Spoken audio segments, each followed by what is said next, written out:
All right, for my Looking Badly today, I'm just going to share a bunch of stories that might be embarrassing, that should be a lot of fun for you, and might make me look bad. Who knows? I'm probably comfortable with most of this stuff. We'll find out. Story number one, peeing on one of my best friends today's girlfriend's couch. I just met her. This is the first time I met her, and we were up in Oshkosh, and we lived down in Waukesha at the time, and she was going to school up there, and we got stupid drunk, and then I met some random on the streets and tried taking them up to her apartment, and after the random got kicked out, I passed out on the couch and ended up urinating all over the couch. Didn't tell anyone. Urine all over the couch. Tried to dry it up a little, but I was like, yeah, no, I'm not taking the rap for this. So I just left the scene of the crime, and my buddy and his girlfriend both gave me a ride home. And then, a couple days later, I got the talk, which is, yeah, you kind of peed all over my girlfriend's couch. She's a little pissed. Don't worry, I took the brunt of it, but we're going to need you to smooth this over. So I ended up settling on $60 for I guess punitive trauma or whatever, punitive damages, if that's the term for it, and cleaning supplies to undo the damage that was done there. Let's see what else for Looking Badly. When I was probably about 13 or so, I was too young to get a job, and so I started off with my entrepreneurial pursuits when I started stealing from Kmart. I quickly, I don't know how it was, just one day I took a yo-yo and nothing bad happened, so I'm like, well, what the fuck?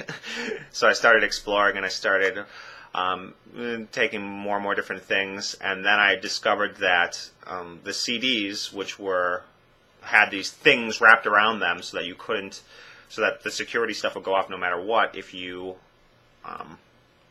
stole them. I figured out that I could just take them to the magazine aisle, and I could get a Shears from the garden aisle, and then I could pretend like I was reading a magazine while I cut the CDs I cut the security things around the CDs, and then I could have access to pretty much any of the CDs I wanted. And then also I figured out that the stuff behind the cases, if I would just, since I was a young kid, if I would just say, yeah, I want to get this, and then, my mom is in this other place, then I didn't have to buy, my mom was in somewhere else in the store, then I wouldn't have to buy the item, and I could get Game Boys and things like that, and then take them to another part of the store and get them. And then one time they had a whole display of lasers, just the pointy clicky, here's a red fucking light pointed at something, and I ended up taking the entire display in one day. And anyway, long story short, eventually I got caught doing something stupid. I picked up a partner, and we got 40 CDs in one trip, and we did it we didn't do it. We were kind of careless with it, and he thought we were caught, and I didn't. And I just was like, yeah, fuck it, let's press on. And I had the stuff on me, and so somebody pointed us out, and security came to stop us, but it was just an employee. They didn't have security guards or anything, and they had me go off by the alarm to show them, and nothing came off. So I said, well, nothing came off. I don't have to show you what's in my bag. I'm gonna go now. And they ended up calling the cops and things, and then the next day I went to another place and did something that warehouse shoes, and quite obviously and got caught, and then just decided to flee the scene by walking calmly because they weren't going to physically stop me. And then eventually the cops ended up getting involved, blah blah blah blah. Long story short, my parents dragged me into the cop shop eventually, and I ended up having to tell a story as to why I would not show what was in my bag for when the Kmart employees tried to stop me. And I ended up telling them, a cop, in front of my parents, that the reason I didn't show anyone was in my vagina, a rubber vagina in my bag that I found behind Kmart. That's how I got a hold of it. And that's why I didn't want to share it, because I was apparently too embarrassed to do that.